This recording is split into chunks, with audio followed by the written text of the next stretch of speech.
आज मैंने chilli potato paratha बनाया है, तो आइए देखिए कि मैंने ये कैसे बनाया है। नमस्कार आदरणीय दोस्तों, आप सबका स्वागत है मेरे चैनल में। इसके लिए मैंने 4 बड़े उबले हुए आलू ले लिए हैं, जिनको मैंने हाथों छोटे टुकड़े कर लिए हैं। और ये हमने एक छोटी सी प्याज लिया है, 15 हरी मिर्च ली है और लहसुन की कली 5 और अदरक 1 इंच। और ये मैंने लिया है धनिया, जो कि मोटा कुटा हुआ है, यह है 1 टेबल स्पून। तो मिक्सी जार में जो 5 से 6 कली लहसुन की है और अदरक है, 1 इंच से ऊपर अदरक लिया है। और ये जो मैंने मिर्च ली है हरी, इसकी आप क्वांटिटी कम कर सकते हैं। 15 मैंने लिया है तो आप 10 भी कर सकते हैं। तो मिक्सी जार में डाल दिया है। और ये मोटा कुटा धनिया, जो कि मैंने हल्का सा रोस्ट भी कर लिया था पहले, जिससे अच्छा फ्लेवर आ जाता है। तो ये 1 टेबल स्पून है। तो इसको दरदरा कूट लेंगे, ये मिक्सी में पीस लेंगे दरदरा, बहुत बारीक पाउडर ना बनाएं। तो ये देखिए दरदरा सा हमने इसको पीस लिया है। और मोटे तले का पैन गैस के ऊपर चढ़ा दिया है और तेल 1.5 टेबल स्पून करीब डाल दिया है, ज़्यादा नहीं डालना है। और जब तेल गर्म हो जाए तो फिर ये हमने साबुत जीरा आधा चम्मच, आधा छोटा चम्मच है, ये डाल देंगे गरम तेल में। जब जीरे चटकने लग जाएं तब प्याज डाल देना है, बारीक कटी प्याज। तो यहाँ पर हमने एक छोटी सी प्याज ली है, ज़्यादा प्याज ना लें, एक छोटी सी प्याज लें जिसको बहुत बारीक काट लें, बड़े टुकड़े ना रहें, आप बारीक कटी रहे, क्योंकि हमें स्टफिंग में डालना है। तो और ये जो हमने हरी मिर्च, अदरक, लहसुन और जो धनिया डाला था, तो वो भी डाल दिया है, जो पीस के डाला है। तो थोड़ा सा भून लेंगे ताकि जो उसका मॉइस्चर है वो ख़त्म हो जाए, क्योंकि हमें स्टफिंग बनानी है तो स्टफिंग गीली नहीं रखनी है। तो इसका मॉइस्चर ख़त्म होने तक इसे भून लेना है।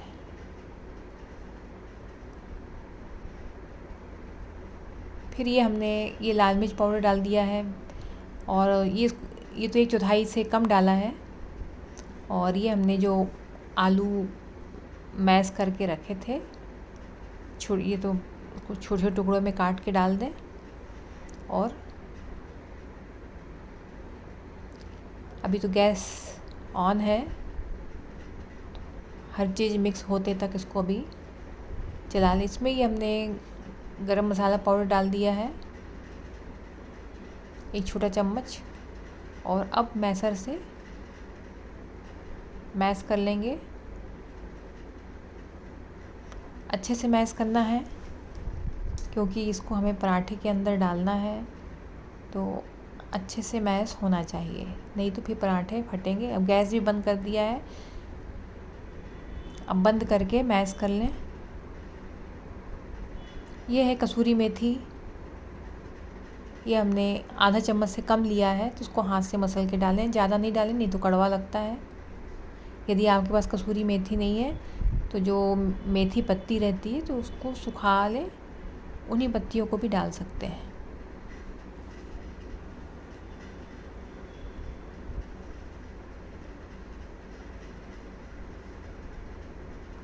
अच्छे से मैश करना है। और ये देखिए हमने नमक डाल दिया है, पौना चम्मच, स्वाद के हिसाब से नमक डाल दें। वापस से हम फिर से इसको मैश करने लग गए हैं। जितना अच्छा मैश होगा उतना अच्छा है, हमारे पराठे बनेंगे, स्टफ्ड पराठे, और पराठे फटेंगे भी नहीं। देखिए हमारा जो स्टफिंग है बिल्कुल गीली नहीं है। और जब भी आप आलू उबालें तो डायरेक्ट पानी में ना रखें, या तो आप कोई एक स्टीमर का डिब्बा लें, स्टीमर वाला, उसमें रखें। और पहले तो कुकर में आप जाली रखें, उसके ऊपर, उस जाली के ऊपर भी आप आलू रख सकते हैं। बस ये है कि पानी का ज़्यादा टच उसमें ना हो, या तो आपको डब्बे में रख लें। 1 टेबल स्पून सत्तू लिया है। यदि आपके पास सत्तू नहीं है तो जो भुना चने आते हैं उसको भी पीस सकते हैं। तो वो मिला दिया है हमने। 1 बड़ा चम्मच सत्तू, अच्छे से मिक्स कर लेना है।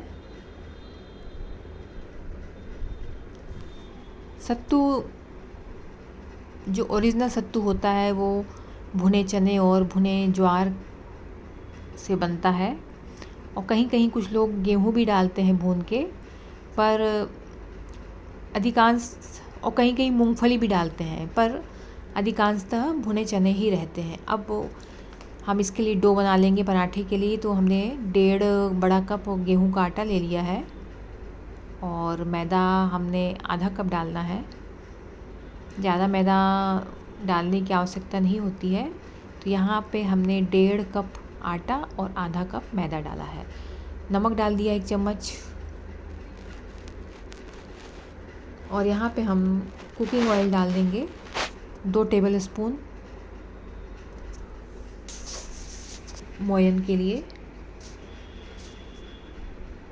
यहाँ पे आप 1 चम्मच, 1 टेबल स्पून घी, 1 टेबल स्पून ऑयल भी डाल सकते हैं।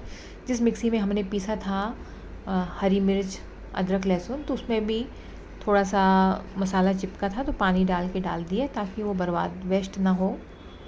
अच्छे से मिक्स कर लें। नमक, ऑयल और ये पानी लिया है हमने 1 बड़ा कप, तो थोड़ा थोड़ा करके डालें। इस तरीके से, जिस तरीके से मशीन में डो बनाते हैं, मशीन घूमती है, इस तरीके से अगर हम आटा लगाएं तो बहुत जल्दी आटा लग जाता है, बहुत अच्छे से लगता है। इसी तरीके से आपने देखा होगा कि जो मिक्सी होती है घूमती है, इस तरीके से घुमाते हुए थोड़ा सा पानी और डाल दें। नरम आटा लगाना है।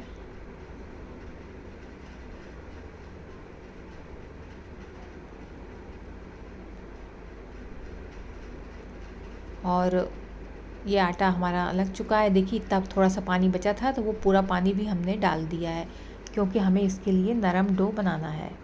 तो पूरा पानी डाल के इसको रेस्ट करने को हम रख देंगे। कम से कम 15 मिनट के लिए ज़रूर रखें। 15 मिनट से आधा घंटे के लिए ज़रूर रख लें, और ढक के रख देना है। और 15 से 20 मिनट बाद अब हम बना रहे हैं, तो थोड़ा सा हमने हाथ में ऑयल ले लिया है ताकि आटा हाथ में चिपके नहीं। तो ऑयल लगा के मसल लेना है आटे को। और आटा ऐसा होना चाहिए कि चिपकना नहीं चाहिए, ना बर्तन में ना हाथ में। जब तक कि चिपके नहीं तब तक थोड़ा सा ऑयल लगा के मसलते रहें। तो यहाँ पे हमने 2 बार ऑयल लिया है, तो बस 2 बार काफ़ी है। अच्छे से मसल लें ऑयल लगाकर।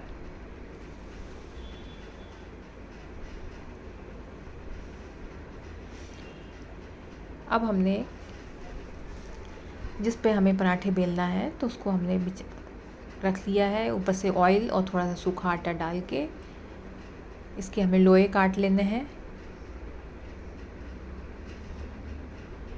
इसके क्योंकि स्टफिंग होती है, इसलिए थोड़े से बड़े लोए लेना पड़ता है। देखिए इस साइज़ का लोआ लेना पड़ता है। तो इस तरीके से इतनी साइज़ का तोड़ लें।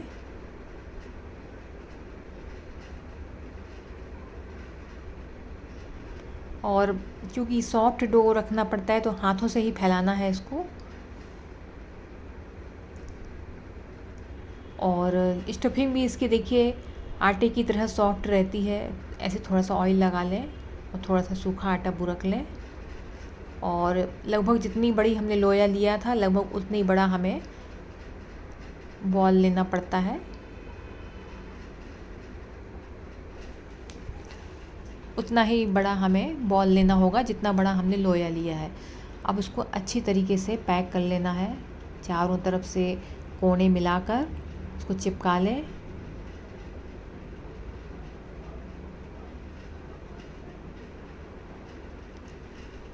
और अच्छे से सील कर दें, नहीं तो फिर वो खुलेंगे बेलते वक्त। यदि आपने आटा टाइट रखा है तो फिर बेलते वक्त फटते हैं, अच्छे नहीं बनते। आप देख पा रहे होंगे कि हम कितने बढ़िया से सील कर रहे हैं। फिर सूखा आटा लपेट कर दोनों तरफ से लपेट के उसको बेल लेना है। अब इसको हमें बेलन की सहायता से बेल लेना है। जब लोया को फैलाते हैं स्टफिंग के लिए तो किनारे से फैलाएं, किनारे किनारे से, बीच में से ना फैलाएं। और देखिए इस तरीके से बेल लेना है।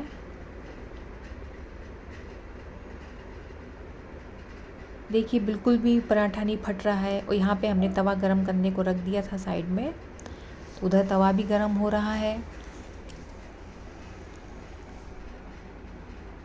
और ये इस बेले हुए पराठे को गरम तवे में डाल देंगे। एक साइड से नीचे से सिक गया तो हमने पलट दिया है। अब जब थोड़ा सा नीचे से भी सिक जाए तब हम इस पर ऑयल लगाएंगे।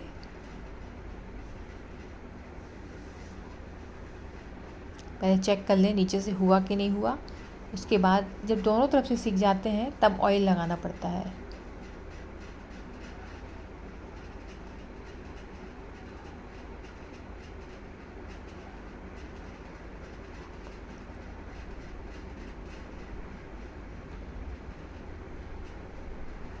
यहाँ पे फ्लेम हमने हाई रखा है।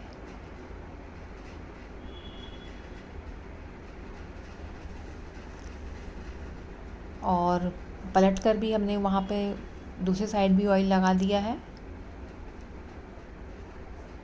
जब दोनों तरफ से हमने ऑयल लगा दिए तब फ्लेम को हमने मीडियम कर दिया है। इस तरीके से दोनों तरफ से पलटते हुए सेक लें और हल्का हल्का सा दबाते भी रहें, जिससे कि अच्छी तरीके से दोनों तरफ से पराठे सिक जाएं।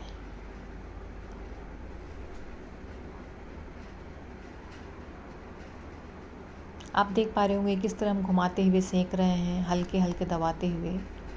फ्लेम भी आप देखिए कि हमने अब स्लो कर दिया है। तो फ्लेम को बस हाई मीडियम स्लो करते हुए सेक लेना है पराठे, ज़रूरत के हिसाब से। इस तरीके से सेक लेना है, चित्तियाँ पड़ जानी चाहिए।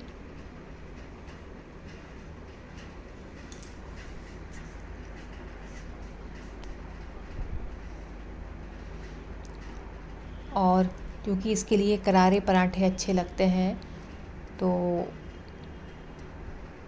बीच बीच में फ्लेम भी थोड़ा मीडियम करना पड़ता है, स्लो करना पड़ता है, हाई करना पड़ता है। और इस तरीके से कैंची की सहायता से इसके 4 टुकड़े कर दें। इससे ये होता है कि खाने में भी आसानी रहती है और हाथ भी नहीं जलते हैं खाने वाले को, और पराठे जल्दी ठंडे भी हो जाते हैं।